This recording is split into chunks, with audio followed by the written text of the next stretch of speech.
capítulo 5, versos 10, 11 e 12, está escrito assim, aliás, até o verso 11, 10 e 11 está escrito assim: E o Deus de toda graça, que em Cristo Jesus nos chamou à sua eterna glória, depois de haveres padecido um pouco, Ele mesmo vos aperfeiçoará, confirmará, fortalecerá e fortificará. A Ele seja a glória e o poderio para todos sempre. Amém. Apenas o verso 10 e 11 para a nossa meditação. E como a palavra de Deus ela é sempre boa para nós, toda a palavra de Deus é boa, viva e eficaz. Quando a gente analisa essas duas epístolas de Pedro, a gente percebe que ela estão repletas de experiência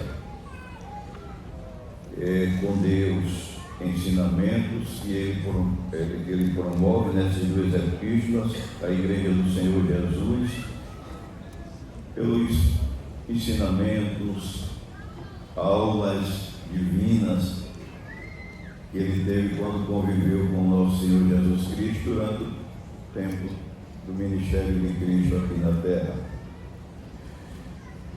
E quando a gente lê essa expressão de Pedro, quando ele diz o Deus de toda graça, e o Deus de toda graça que em Cristo Jesus nos chamou à sua eterna glória, o apóstolo Pedro, essa Deus de toda graça, que essa expressão que ele está usando, está se referindo à amplitude do grande amor de Deus que inclusive lhe alcançou.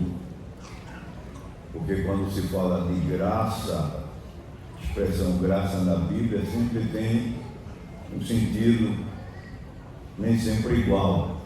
Tem aquela graça salvadora que Jesus nos salvou, como disse o apóstolo Paulo, Efésios 2,8, porque pela graça de Deus sois salvos. Não vem de vós, é um dom, a dádiva de Deus. Aquela graça ali é favor não merecido. Tem aquela graça no sentido de afeição, que é onde Deus olhou para Noé lá de cima e ia destruir o mundo antes de Oliviano, mas olhou para Noé e a Bíblia diz: Noé, porém, achou graça diante de Deus, afeição diante de Deus. Tem no sentido também que a gente recebe um combustível de Deus para caminhar, aquela que Paulo disse, e Deus disse a Paulo quando ele estava com o espinho atormentando, lhe perturbando, e ele pediu para Jesus tirar. Jesus não tirou, mas disse: Paulo, a minha graça basta, porque o meu poder se aperfeiçoa na tua fragilidade, na tua fraqueza, na tua incapacidade. E existe essa graça aqui que Pedro está falando, é aquela que abrange tudo e todos, o Deus de toda graça, que em Cristo Jesus nos chamou à sua eterna glória, o privilégio que Ele nos deu, depois de haveres padecido um pouco, Ele mesmo. Aí ele está falando aqui, depois de haveres padecido um pouco. Geralmente, cada crente passa por esse momento de padecimento. Pedro chegou a dizer que nós somos participantes das aflições de Cristo no mesmo capítulo, primeira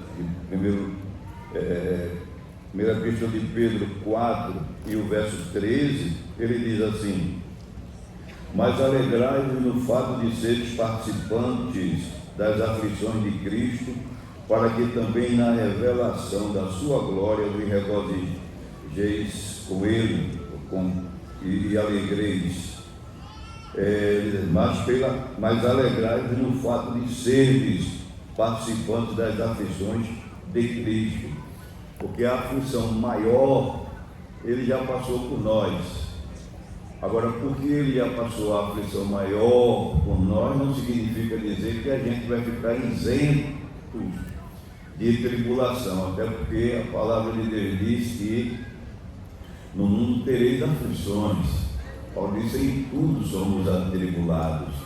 Então tem uma parte, aí Pedro está fazendo essa menção disso quando ele diz assim: depois de haverdes padecido um pouco, louvado seja o nome de Jesus para sempre. Aí a gente vê aqui a expressão de Pedro. Cada crente, quando aceita Jesus, tem que, às vezes a pessoa vem na mente que vai entrar em um mar de rosas, porque está aceitando Jesus, e vai acabar o sofrimento, vai acabar as aflições, vai acabar as perseguições. Já ouvimos de vez em quando aquela expressão de uma pessoa que deixou o mundo e aceitou Jesus e usou aquela expressão assim: quando eu não era crente, não me acontecia isso. É exatamente isso que acontece. Quando não era crente, não tinha essas tribulações, porque para completar, o diabo, ele não vai derrubar, ele não vai procurar derrubar quem já está caído. Ele não vai precisar de empurrar na lama quem já está dentro dela. Mas depois que Jesus Cristo salva, depois que Jesus lava, depois que Jesus perdoa, depois que a pessoa pega o jugo de Jesus para chegar no céu, aí o inimigo vai trabalhar para derrubar, para afligir a pessoa. Aí ele diz assim: depois de haverdes padecido um pouco, aí ele usa a expressão aqui, ele mesmo aperfeiçoará, confirmará, fortificará e fortalecerá. Na epístola de Pedro, vemos o resultado de um aprendizado intenso com o Senhor Jesus na vida do próprio Pedro. Quando Jesus disse a Pedro, lá em Mateus 4:18, vinde após mim, e eu vos farei pescadores de homens. Ali o irmão Pedro estava numa condição espiritual diante de Deus, mas quando ele escreve as epístolas, a gente já vê que é um Pedro que mudou de estágio. Quando Jesus disse: vinde após mim, que eu fareis que sejais pescadores de homens, Pedro estava ainda cheio de Pedro. Mas Jesus começou andando com ele e vendo as imperfeições da vida de Pedro, as imaturidades, e certamente Jesus olhava dizendo: você está cheio de você, mas vai ficar cheio de mim.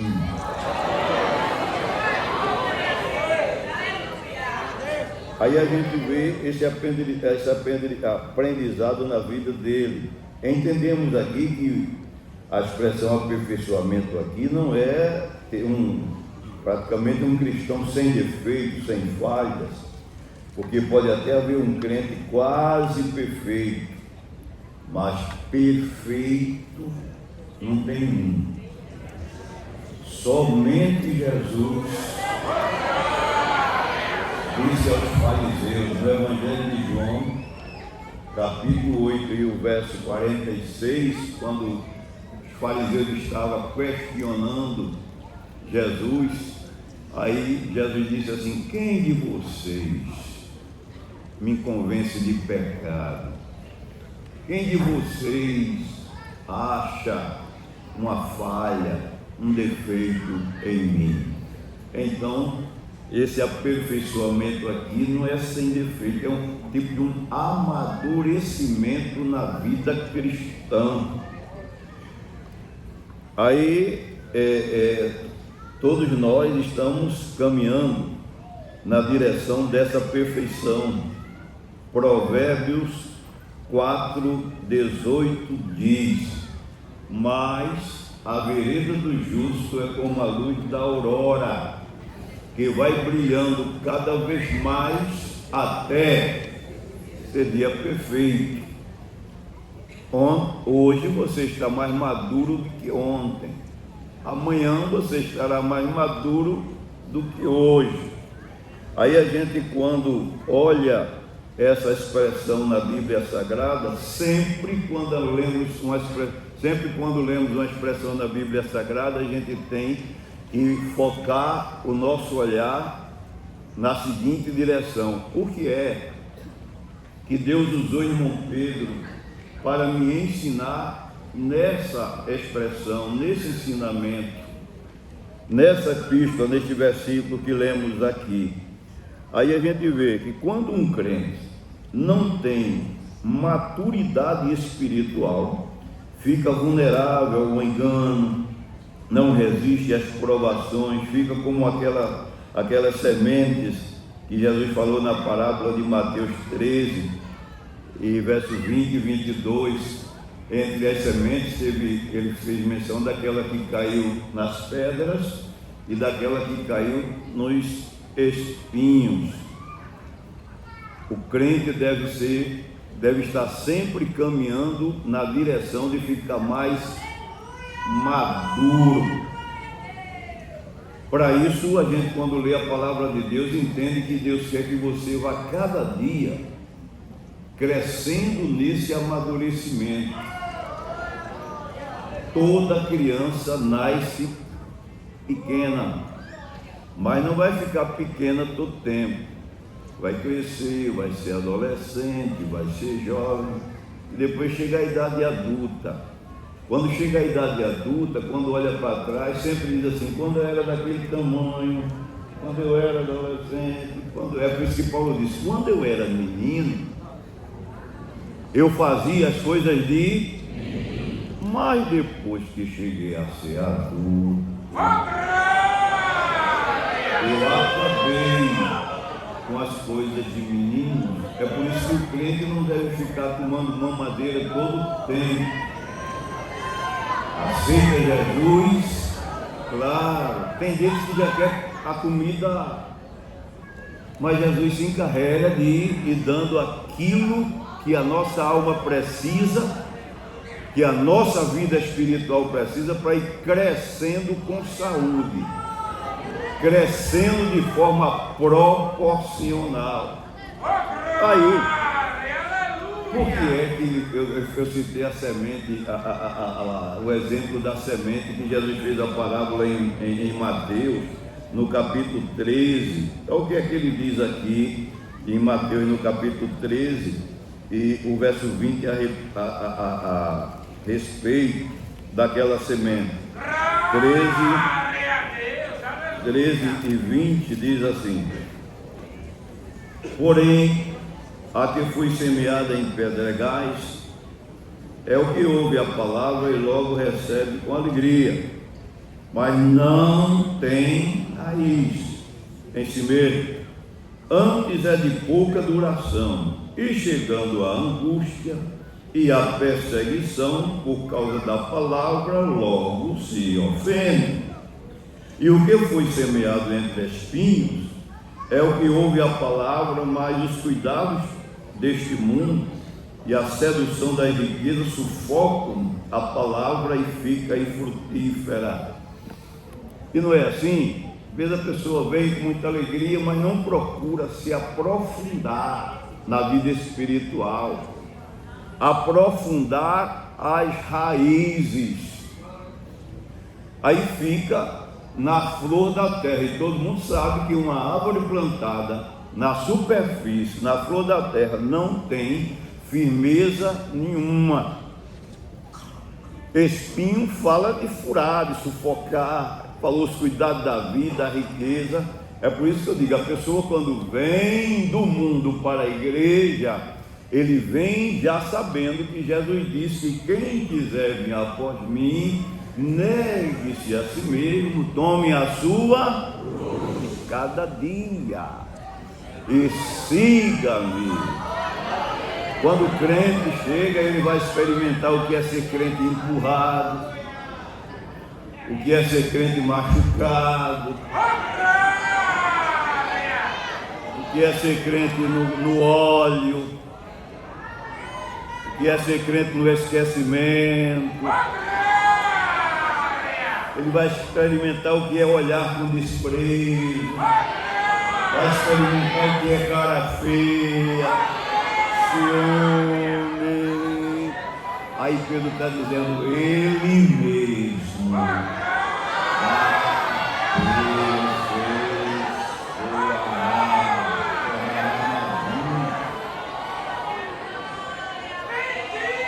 Paulo, ele tinha um cuidado grande com os novos novos convertidos, por causa desse segredo, que os novos convertidos ainda não tem aquela raiz que um crente já que sofreu tempestade, enchente, empurrão para lá, para cá, e já está fixado.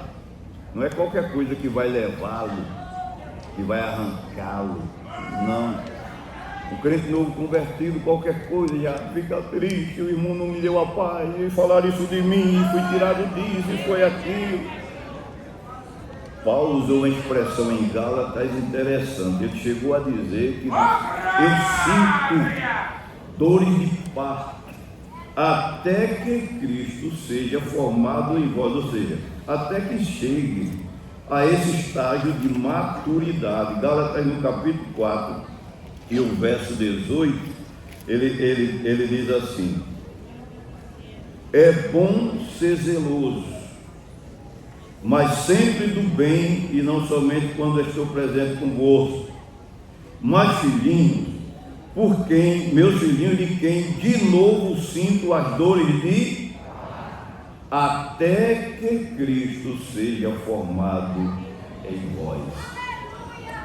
Interessante essa expressão de Paulo, até que vocês sejam maduros, até que vocês suportem o peso das provações, das tribulações que vêm na vida de um crente. Paulo, escrevendo na sua segunda carta aos Coríntios, no capítulo 13 e o verso 9, ele disse uma coisa aqui interessante nesse sentido de que estamos falando aqui.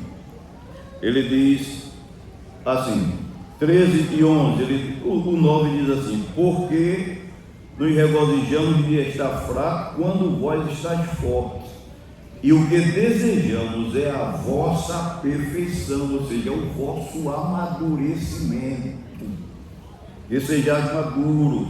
Aí ele diz assim: portanto escrevo estas coisas estando ausentes, para que estando presente não use de rigor segundo o poder que o Senhor me deu para edificação e não para destruição. Aí ele diz no 11: quanto ao mais, irmãos, regozijai-vos, sede perfeitos, ou seja, sede maduros, sede consolados, sede de um mesmo parecer, vivei em paz, e o Deus de amor e de paz será convosco. Filipenses, no capítulo 4, o apóstolo Paulo define isso que estamos falando na expressão deste versículo de Filipenses 4, de 11 a 13, ele diz assim: não digo isto como por necessidade, porque já aprendi a contentar-me com o que tenho. Aí ele diz: sei estar abatido, e sei também ter abundância em toda a maneira, e em todas as coisas estou instruído, tanto a ter fartura como a ter fome, tanto a ter abundância como a padecer necessidade. Aí no 13: posso todas as coisas naquele que me fortalece. Aí quando ele usa essa expressão aqui, aí a gente vê, e o Pedro que está falando aqui é o Pedro que Jesus trabalhou nele tirando as arestas. Quando a gente chega, que vem lá de fora, irmãos, é tantas arestas, que a gente vem como uma pedra bruta.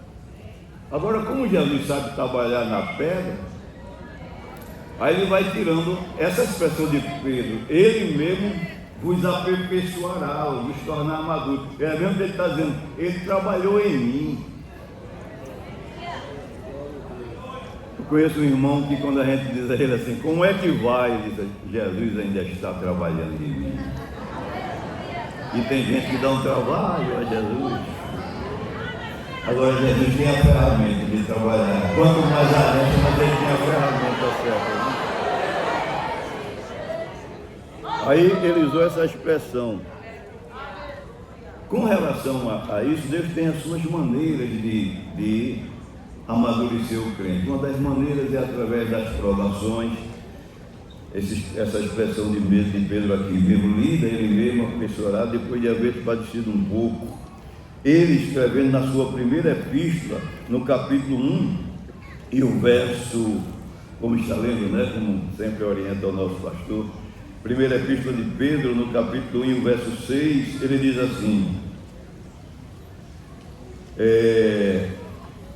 primeira epístola de Pedro, no capítulo 1, verso 6, ele faz menção disso quando ele diz, aqui no verso 6, em que vós grandemente vos alegrais, ainda que agora importa, sendo necessário que estejais por um pouco contristado com várias provações, usa a expressão tentações aqui, mas é provação, para que a prova da vossa fé, muito mais preciosa do que o ouro que perece, e é provada pelo fogo, se ache em louvor e honra e glória na revelação de Jesus Cristo. Quando alguém que não conhece o ouro, vendo ele na sua forma assim bruta, não dá o devido valor, porque o brilho fica ofuscado pela presença de outros minerais, mas depois de refinado no fogo, o brilho é outro. É por isso que Deus trabalha na gente através das provações também. Jó chegou a dizer assim, prova-me e sairei como ouro. Prove-me e sairei como ouro. Muitas vezes Jesus quer dar o brilho melhor ao crente e coloca ele numa fornalha de tribulação, de dificuldade, e às vezes ele nem sabe que Deus está querendo dar um brilho a ele melhor, porque ele comparou a nossa provação como o fogo, provado no fogo, e o ourive sabe o tempo certo que o ouro vai dar o brilho necessário, nem pode passar demais, nem pode passar do tempo e nem pode sair antes do tempo, senão ofusca o brilho. E Jesus, quando coloca a gente na fornalha da provação, a nossa vontade é sair logo. Quem é que não quer vida boa? E às vezes a gente fica orando e pedindo para Jesus tirar, mas ele sabe onde é que a temperatura do fogo vai parar. Tiago, capítulo 1, e o verso 3 e 4, Tiago, capítulo 1, verso 3 e 4, ele diz assim, sabendo que a prova da vossa fé produz a paciência, tenha, porém, a paciência a sua obra perfeita, para que sejais perfeito, ou seja, completo, maduros, sem falta em coisa alguma. Romanos, no capítulo 5, ele diz também uma coisa interessante com relação a este assunto, quando ele diz no capítulo 5 de Romanos, verso 1, verso 2, verso 3, ele diz assim, sendo, pois, justificados pela fé, temos paz com Deus por nosso Senhor Jesus Cristo, pelo qual também temos entrada pela fé a esta graça, na qual estamos firmes e nos gloriamos na esperança da glória de Deus. Aí o 13 ele diz, e não somente isto, mas também nos gloriamos nas tribulações, sabendo que a tribulação produz a paciência, e a paciência produz a experiência, e a experiência produz a esperança, e a esperança não traz confusão, porquanto o amor de Deus está derramado em nosso coração pelo Espírito Santo que nos foi dado. Então Deus amadurece a gente através das provações. Você que está ouvindo a palavra de Deus nesse momento e está dizendo: oh Deus, que provação tão difícil estou passando. Jesus está te amadurando.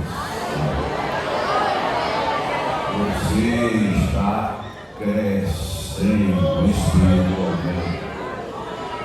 Ele nos amadurece através dos ensinadores da palavra, pastores, obreiros que ele chama para esse fim.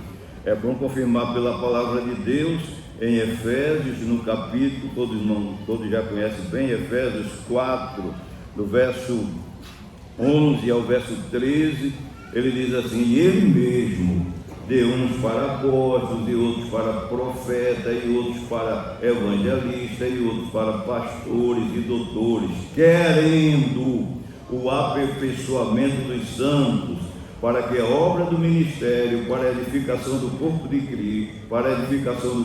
Cristo, até que todos cheguemos à unidade da fé e ao conhecimento do Filho de Deus, e a varão perfeito, maduro, à medida da estatura completa de Cristo. Então, de vez em quando, a gente encontra um irmão ou um jovem, principalmente, dizendo: aquele obreiro é chato, aquele obreiro está no meu pé.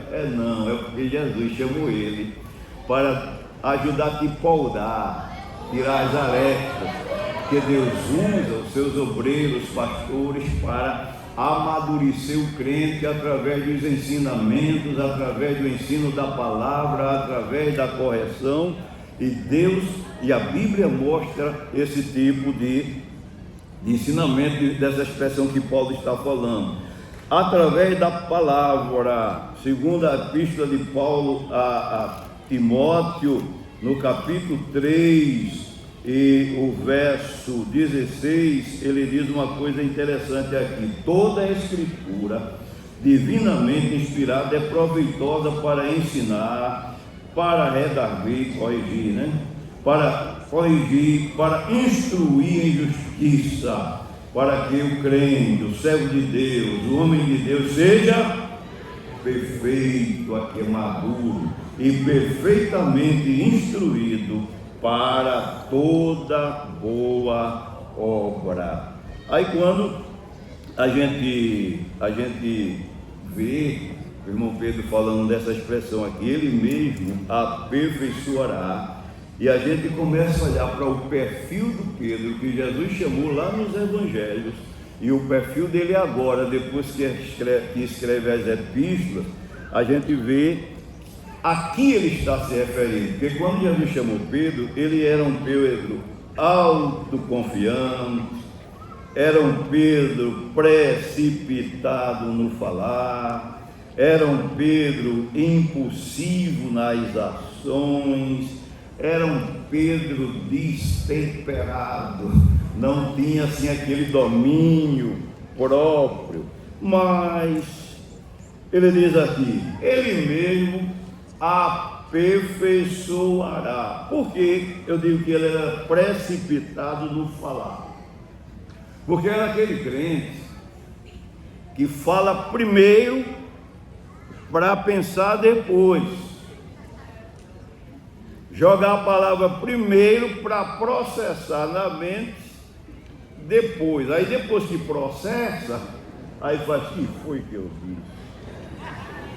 O que foi que eu falei? Pedro, ele era assim, mas Jesus saiu moldando ele, amadurecendo ele, aperfeiçoando ele. Ô Pedro, fala na hora certa, Pedro. Fala o que convém, Pedro. Fala pensando primeiro, Pedro. Fala medindo as palavras, Pedro. É mais ou menos assim. Em Mateus, no capítulo 17, o verso 24, a gente vê que quando os cobradores de impostos queriam pegar Jesus em alguma falha, aí foram através de Pedro. Aí encontraram Pedro. Aí São Mateus usa a expressão de dracmas do templo. Aí diz: ó Pedro, teu mestre paga as de dracmas, o imposto do templo. Ele nem sabia se Jesus pagava ou não. Mas como ele não pensava, ele, para! Aí o pai disse, tá certo, vamos lá ver se vai dar. Quando disse, vamos lá, aí é que começa a processar. Eita, isso que paga. E se Jesus não pagou? E agora vai ser vergonha para Jesus, vai ser vergonha para mim. Aí saiu no caminho, só que Jesus é onisciente. Sabe?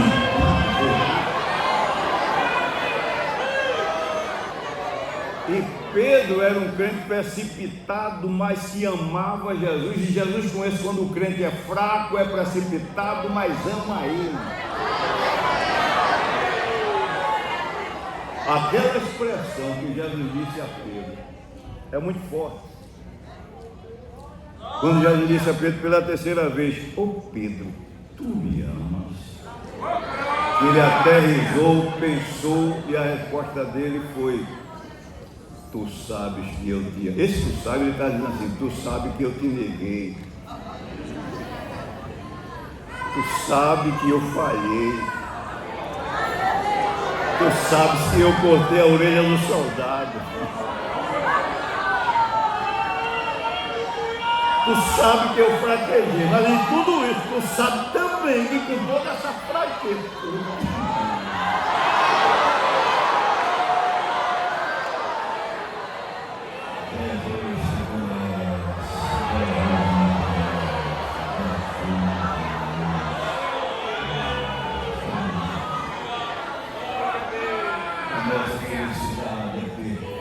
Ninguém te conhecia, mas Jesus viu que ele quis defender Jesus. Ele disse, paga, foi na intenção de defender. Só que quando Jesus viu que ele vinha no caminho, antecipou-se, aí já foi dizendo, ô Pedro, não falou nem com os cobradores, publicanos, os cobradores de impostos. É lícito cobrar o imposto do templo, Mateus usou a expressão, as de dracmas do templo, aos filhos ou aos alheios? Ah, mestre, os filhos estão livres, é os alheios, os estranhos. Então eu estou livre, Pedro, filho da casa, mas para que não haja escândalo, alguém não se escandaliza, pega teu anzol, vai lá no mar, coloca lá, quando você puxar, vai vir uma moeda, um peixe com uma moeda na boca. E quando você tira a moeda, ela vai valer 2 estátuas. Você paga o meu e o seu, você não pagou ainda. Vai lá. Aí Pedro tranquilizou. A felicidade de Pedro é porque ele estava andando com Jesus. E na hora que vai passar o vexame, Jesus chega sendo assim, Pedro, não.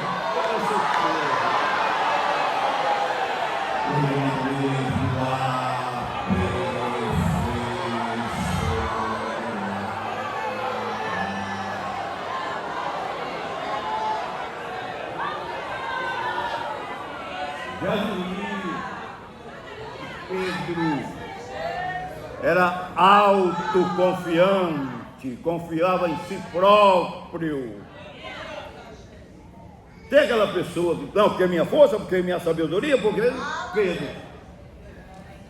Isso mostra na palavra de Deus em Lucas, no capítulo 22, quando Jesus falou sobre a sua prisão. Lucas 22 e o verso 31 a 34, aí Pedro demonstrou isso aí, quando Jesus falou para ele, Lucas capítulo 22 e o verso 31, aí diz assim, disse-lhe também o Senhor, Simão, Simão, eis que Satanás o pediu para vos ir andar como trigo, mas eu roguei por ti para que a tua fé não desfaleça, e tu, quando te converteres, confirma teus irmãos. Jesus já está dizendo a ele, porque tu não tem muita estrutura não, que Satanás pediu para se ir andar contigo como trigo, mas eu roguei, eu orei por você, Pedro, ao Pai, O que é?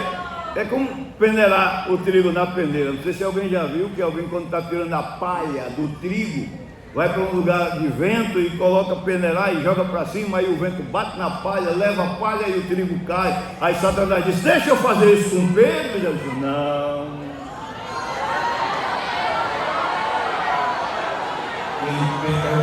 Quem peneira ele sou eu conheço. Só que Jesus disse assim: quando te converteres, confirma isso aos teus irmãos. Aí o que Pedro disse assim, e lhe disse: Pedro, Senhor, eu estou pronto a ir contigo até a prisão e a morte. Aí Jesus olhou para Pedro: Pedro, antes que o galo cante hoje, tu vai me negar.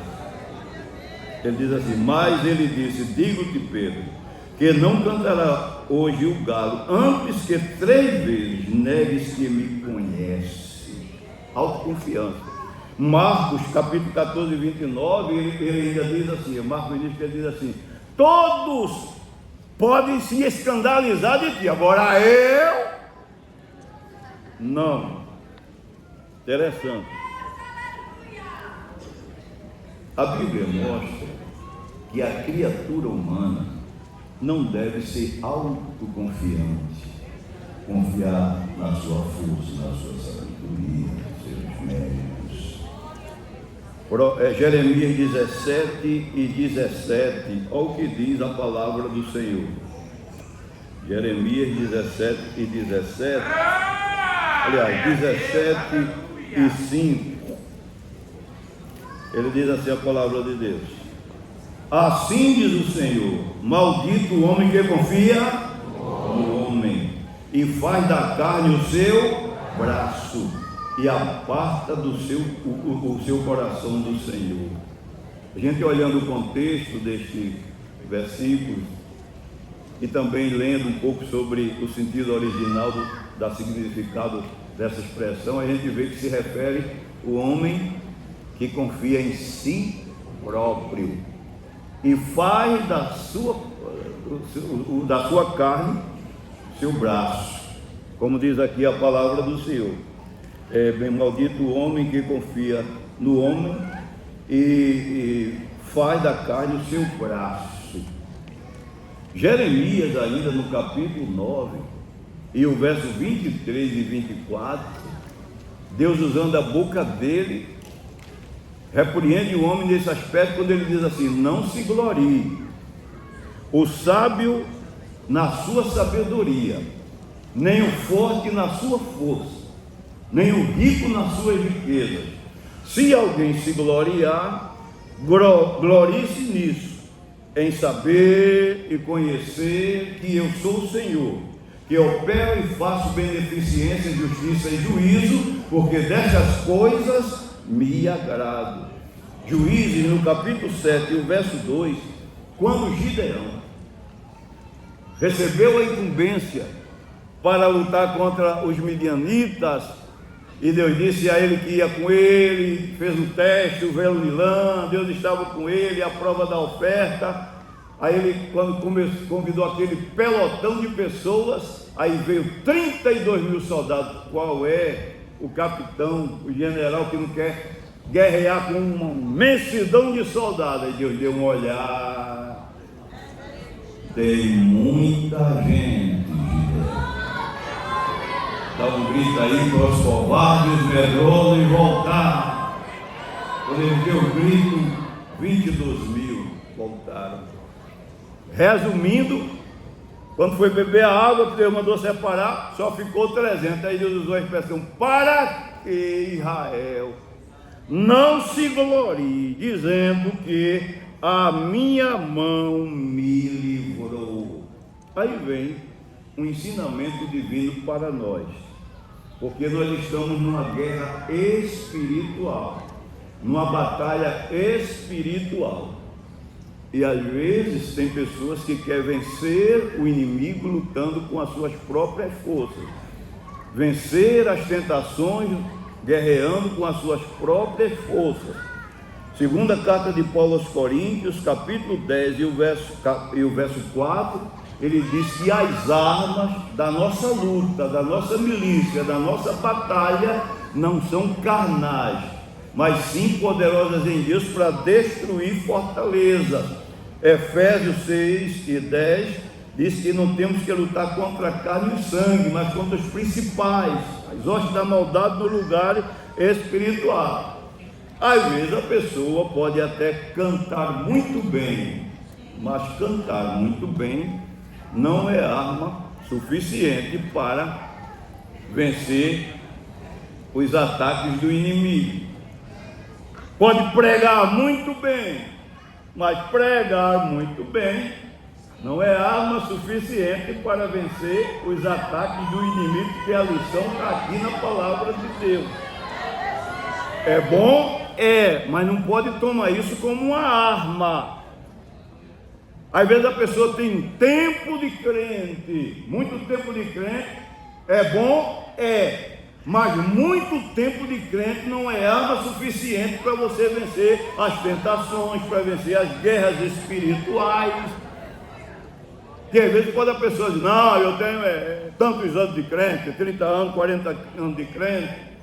Quando eu era jovem ainda, eu presenciei uma situação, porque lá na nossa congregação tinha alguns jovens e tinha um irmão já idoso, com mais de 50 anos de crente. E jovem já sabe, que no meio de jovem tem brincadeira, tem aquelas insinuações, aquela série de jovens. Só que um dos jovens viu uma senhora olhando com esse irmão já de vários tempos de crente, a sua esposa já idosa. Aí jovem brincando, aí foi lá e disse, olha irmão fulano, aquela fulano ali está de olho no senhor, cuidado, viu?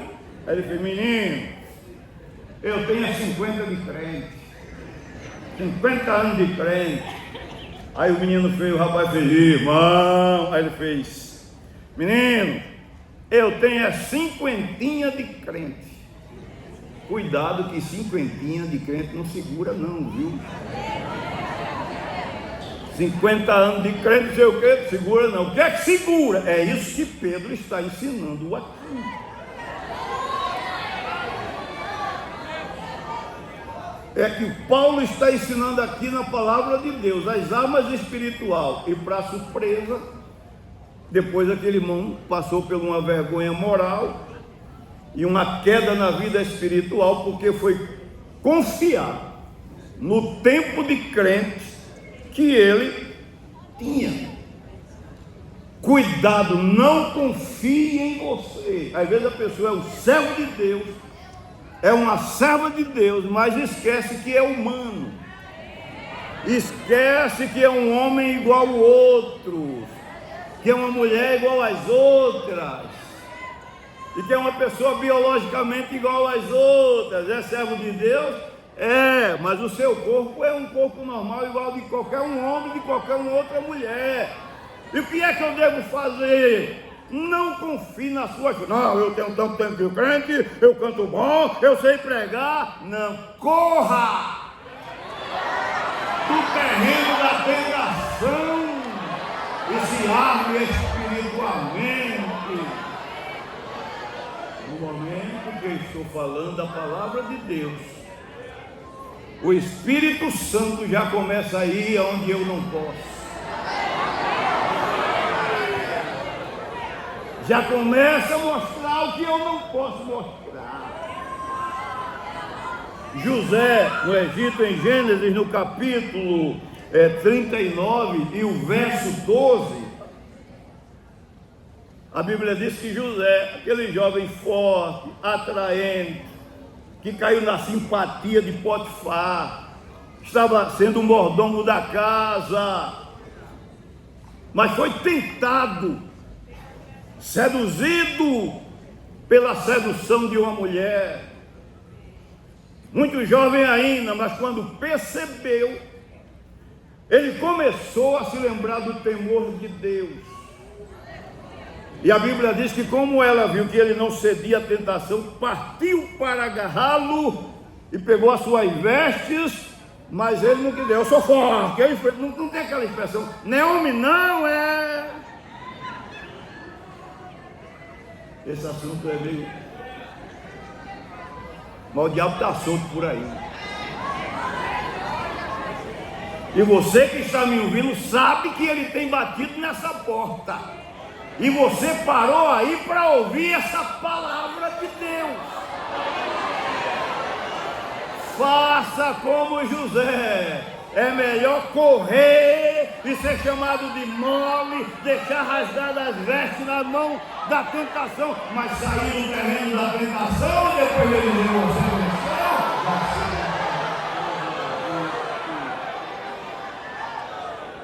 Não faça como Sansão.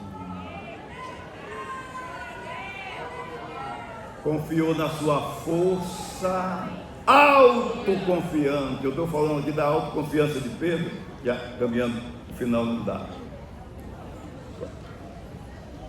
Deixar o pensamento todo. Aí, Sansão confiou na sua força, porque ele já tinha vencido muita batalha. Às vezes o crente, porque às vezes está vencendo as batalhas, canta Deus, opera, prega Deus, até a hora Deus cura, e esquece que isso é apenas um momento que Deus resolve usar a gente. Jesus, quando terminava de operar grandes milagres, a Bíblia diz: procurava um lugar deserto e orar ao Pai. Sansão já tinha matado um leão, matado 1000 homens com uma queixada de jumento, carregado a portão de ferro da cidade nas costas, queimado seara de filisteu, vencendo a batalha, acostumado a vencer, aí pensou que a força era dele. Autoconfiança. Aí o inimigo sabe onde é a porta fraca do crente e sabe também onde é a porta forte. Você que está me ouvindo, você sabe. Tem aquela porta mais fraca e tem aquela porta mais forte. Aí alguém diz: não, vou fechar a porta fraca, porque Satanás gosta de entrar pela porta fraca. Não, ele entra pela porta fraca e entra pela porta forte também. É melhor fazer como a Bíblia ensina: não deixe lugar ao diabo. Não abra brecha, ele só quer uma fendazinha para fazer o estrago. Aí mandou Dalila lá. Agora, uma expressão que Sansão usa, eu não vou ler por conta do tempo, que está em Juízes, no capítulo 16 e o verso 20, quando Dalila enganou ele, seduziu ele, roubou o segredo dele com Deus, raspou a cabeça, o cabelo dele, e agora quando os filisteus vêm, Sansão, desperta, que os filisteus vêm sobre ti. Aí ele levantou-se e disse assim: eu vou me livrar. Ele não disse o Senhor, porque quando a gente lê a história de Sansão, a gente sempre encontra a expressão: e o Espírito do Senhor se apossou de Sansão, possantemente de Sansão. Mas agora ele diz: eu me livrarei. Aí quando ele levantou-se, a Bíblia diz que ele não sabia que o Espírito do Senhor já tinha se retirado dele. Aí resultado, foi confiar na força dele, morreu cego, debaixo dos escombros do templo de Dagon. Eis aqui o perigo da autoconfiança. Quando Pedro está dizendo: ele mesmo aperfeiçoará, me amadurecerá, ele está falando daquela situação de autoconfiança dele. Ele diz: ele mesmo aperfeiçoará, porque Jesus se encarrega de poldar a gente. Lembra quando Judas chegou, no capítulo 27 de Mateus 49, quando Judas chegou, que entregou Jesus, Pedro estava armado com a espada dele, que Judas beijou Jesus, aí Jesus faz: amigo, com o filho do homem tu me traz, amigos, por que vieste?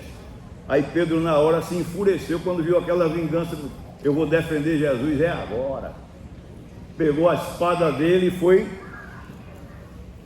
cortou a orelha do cego. Mas Pedro, irmão Pedro, o senhor saiu agora da oração, estava no monte orando com Jesus. Foi por isso que eu entendo quando Jesus chegou e disse: vigiai, orai, porque na verdade o espírito está pronto. Confia na carne? Não, a carne é fraca. Saiu da oração, era para sair cheio de temperança, cheio de bondade, cheio de misericórdia, mas saiu cheio de vingança, cheio de impulso de ódio. Aí pegou a espada. Aí Jesus foi preciso dizer: Pedro, guarda a espada. Queria defender Jesus de novo. Ou tu pensas, Pedro, que se eu orar agora, se eu quisesse orar agora, o meu Pai não enviaria 12 legiões de anjos aqui agora? Mas como é, Pedro, que ia se cumprir as escrituras, Pedro? Ajeitou a orelhinha do rapaz. Aí ele disse: ele mesmo aperfeiçoará. Como é que Jesus aperfeiçoa, molda a gente? Como ele fez com Pedro. Não dá tempo assim de definir por detalhes, eu gosto de passar devagar nesses assuntos. Mas depois das epístolas, depois de Atos dos Apóstolos, Jesus permitiu em Atos 12, por exemplo, que Pedro fosse preso. Aí o Pedro, autoconfiante na sua força, no seu poder, na sua vingança, no seu gênio, aí foi preso. Aí quando chegou lá, 12 quaternos de soldado, amarrou as cadeias na mão, os pés, 2 soldados um do lado, um do outro, aquele lugar escuro. Aí se a gente fosse perguntar: ô irmão Pedro, e a espada? Ô irmão Pedro, e a autoconfiança? Aí quando ele estava naquela situação, e o que foi que resolveu? A igreja fazia contínua oração por ele a Deus. Quando a igreja estava orando e Pedro não tinha mais condição a não ser morto no outro dia, mas eu já disse aqui que Jesus conhecia Pedro. A oração da igreja fez, Deus resolveu, o anjo veio por cima, estava tudo escuro, mas o clarão do anjo já clareou a cadeia. Pedro ficou no claro, já estava dormindo, aí tocou e disse: Pedro, agora levanta, Pedro. Aí Pedro viu que o anjo nem precisou de pedir a chave do cadeado, a cadeia já caíram. Calça a sandália, Pedro. Se cinge, Pedro, se cingiu. Coloca a capa, Pedro, colocou. Ele está dizendo: olha, Pedro, não é tua espada não, não é tua força não, agora me segue, seguindo os passos do anjo. Não se glorie, sabe, na sua sabedoria, nem forte na sua força, nem rico na sua riqueza. Se alguém se gloriar, glorie-se nisso, em saber e conhecer que eu sou o Senhor, que opero e faço beneficência, justiça e juízo, que destas coisas metas. Aí ele diz assim: e ele mesmo aperfeiçoará, confirmará, fortificará e fortalecerá. Aí o Pedro, autoconfiante, a gente encontra ele nas epístolas dizendo: humilhai-vos debaixo da potente mão de Deus, se a seu tempo ele vos exaltará. Que o Senhor nos ajude a guardar a sua palavra. Deus, não tem contigo eu sempre